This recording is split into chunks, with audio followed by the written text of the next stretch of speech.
Hey everybody, I'm Lindsay Adler and I'm a fashion photographer based in New York City.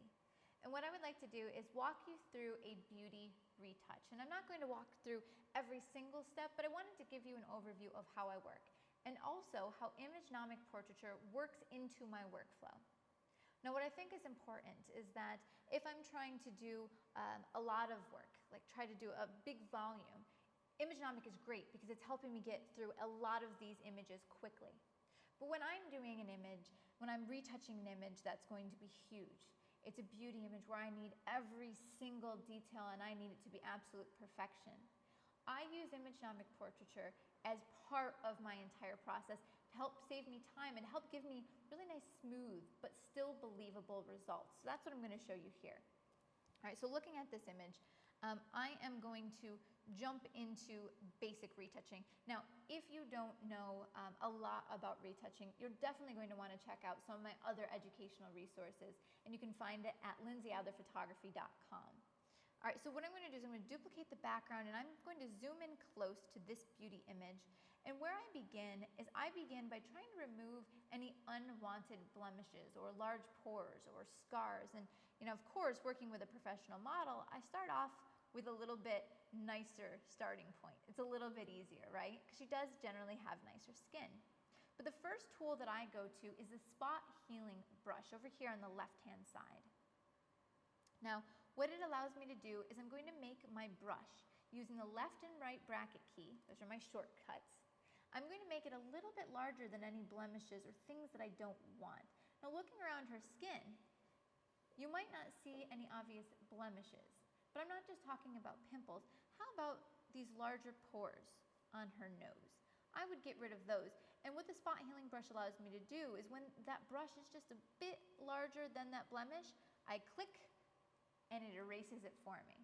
Because what I'm saying to Photoshop is this is a blemish, this doesn't belong. So what I want you to do is I want you to take a look, and when I click, I want you to take a look around the entire area around that blemish and guess what should probably be there. If this is wrong, what's right, and it blends it in for me. So I'm looking around, and it's basically an algorithm that helps me along the way. Now, I have found throughout my retouching experience that the spot healing brush sometimes works better when in the top you have it changed to content aware fill. So real quick, I'm just going to click around and I will show you the types of things that I would remove. Maybe there. Now for those of you who are perhaps a little bit more seasoned in retouching, you might be aware that the spot healing brush does not always work. Sometimes it doesn't quite give you what you were looking for. And in that case, I switch over to another tool. And the tool that I use, it's right below the spot healing brush. And it is called just the healing brush.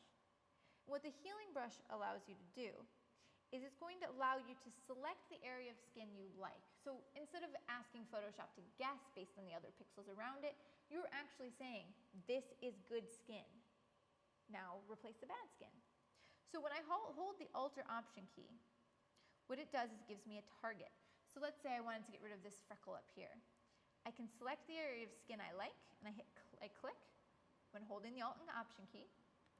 Then I let go of the Alt Option key. When I click again, it fills it in and replaces it. And so let's say maybe here, and I could click around. So I'm sampling by holding the Alt Option key. I click, and then I click again to show it the blemish that I want removed. Well, her skin is pretty darn good. I see a couple things I don't like, maybe down here. How about this hair that doesn't belong? There's a blemish right here. So I can get rid of all of these things pretty quickly.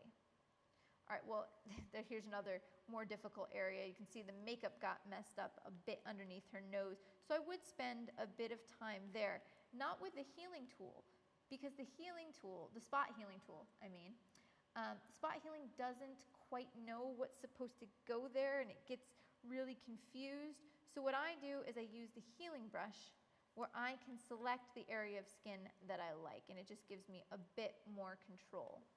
There's also one more tool you might consider, which is in that same area with the spot healing and the healing brush, and it's called the patch tool. And the patch tool is going to allow me to select the area of skin I don't like, maybe this area I don't like, and I can click and drag it to an area I want it to be replaced with, and Photoshop blends it in for me. So this is really good with large wrinkles or really big blemishes or anything of that sort. Okay, but let's take a look at what I need to do next. Okay, well, she's got some serious bags under her eyes there, but I know that if I try to fill it in with cloning, a lot of times as I fill it in, it starts to look fake, right? It starts to look a little bit blurry or a little bit soft. So this next tool that I want to teach you is called blend modes. And you might have heard of blend modes before. If you don't know, definitely check out some of my resources. I go into it more in depth.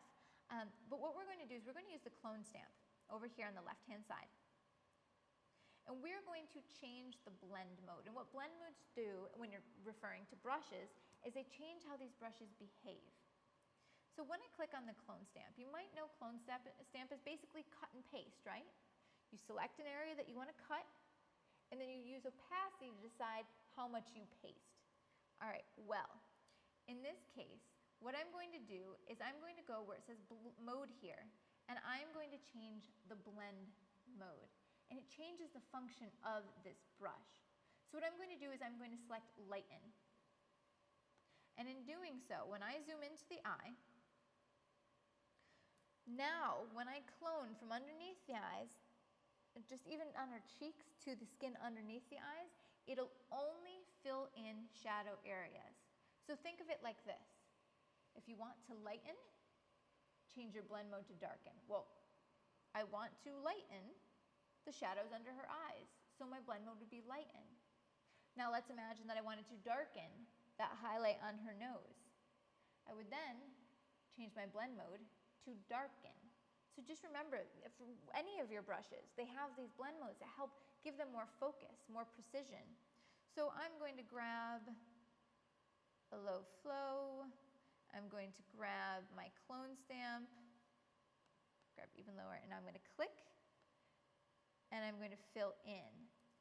So what it did is it just filled in the shadow areas, and I can do that to both eyes, and it just gives you a more realistic and less destructive way to get rid of bags under the eyes. So that's looking pretty believable, and I could go more if I thought it was appropriate. Now, I don't want to get into it in this conversation because we're trying to keep this short and sweet. But there's a type of retouching which is called frequency separation. And frequency separation is the way that I do high-end beauty and fashion retouching. And it allows me to maintain absolutely every single detail in the skin, but smooth it out perfectly. And I still use Portraiture when I'm working in that process. Now, I could get into that, but what I wanted to show you is more of the essential retouch that we're doing here. So how would I use Portraiture? I think the key that you want to keep in mind is Portraiture, you wouldn't really want to use it here to get rid of blemishes, right? That's not exactly what it's best used for. What it's really used for is evening out skin tones, helping give you smoother complexion, because that's something that we want in good retouching. We want to get rid of uneven skin tones, discoloration. We want there to be smooth gradients between the shadows, highlights, the different colors of the skin. Okay, well, I'm looking, and there are some areas where those transitions aren't as gentle as I would want. And also, look at here on her neck. It's just a little bit too blotchy for how I would want to retouch. So this is where Imagenomic Portraiture would step in for me, and I'm going to duplicate that layer, go up to Filter, Imagenomic Portraiture. And now what I'm going to do is I am going to run Portraiture a variety of times. And this is the key, is I don't run Portraiture just once for the entire face and say I'm done. Instead, what I'll do is I'll look around the photograph, and let's say that she has really rough skin on her neck. I'll apply the correct amount of smoothing just for her neck, and then only apply it to that area. And then I'll run the program again and do the correct amount of smoothing perhaps for her cheeks. Because if I just apply it once for the largest common denominator, right? I'm going here and the largest blemishes, I'm going to try to smooth it and apply it everywhere. It won't look as real. It's going to have too much blur around the edges. So instead, what I'm going to do is use it multiple times. And that's the key for me to really getting the most out of this plugin.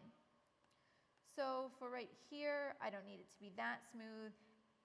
I'm going to back off my large smoothing a bit. I'm just going to adjust it until it starts to look, see how much smoother that looks right there?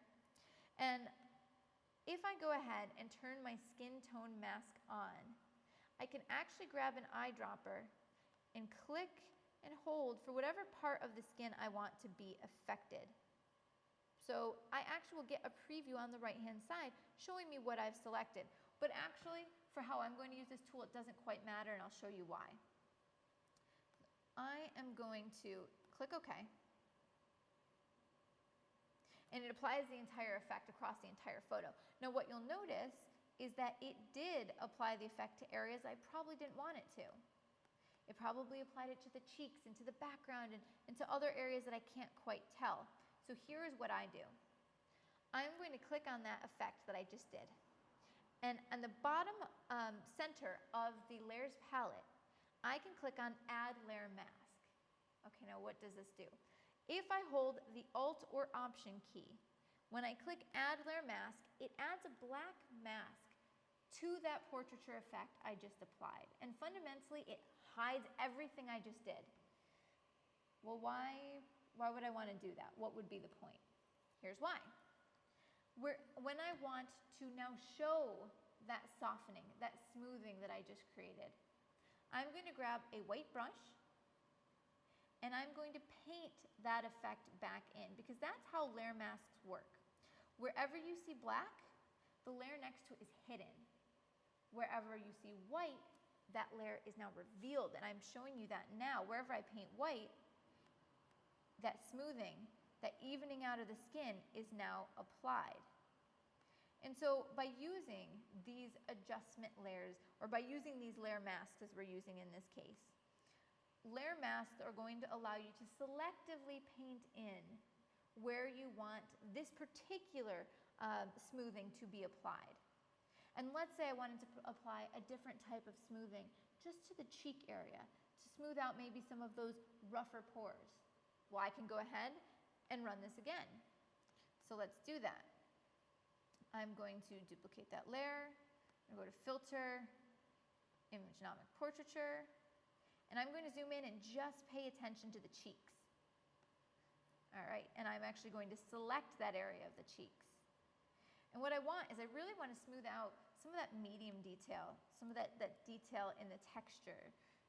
All right, let's smooth that out. I do want to keep a little more of the fine, and I can always go ahead and check before and after, or I can have them side by side as I have with this preview here, so I can see that it's softening up those pores just a little bit. I don't want to overdo it because I want it to look realistic. So maybe something like that, and I can click OK. Now the exact same thing as I said before, if you look at this, it applied way too much in places where I don't want it. No problem, I go back down. I hit my layer mask there. What you want to do is you want to hold the Alt or Option key in order to fill that black, but if you forgot, Command I inverts it and it fills it black, which means that portraiture effect I just did is completely hidden. Now I can grab a white brush and then just softly paint that effect in where I want it to be applied. So this is my recommendation for you if you're doing any type of beauty retouching or close-up shots, and you really want to be able to use portraiture to help you save time, but also still have it look really realistic, is perhaps run this plugin multiple times and selectively apply it using layer masks. So let's take a look at what we had here. And let me zoom in again. And so we've maintained the integrity of the skin detail, but I've also smoothed out blotchy areas like we have over here on the neck. So definitely make sure that you check out some of the other educational resources I have where I get in depth about frequency separation and also how I would use portraiture to help save me time and really smooth out the skin, but still keep every bit of detail to give you a realistic retouch. You can find me at lindsayadlerphotography.com.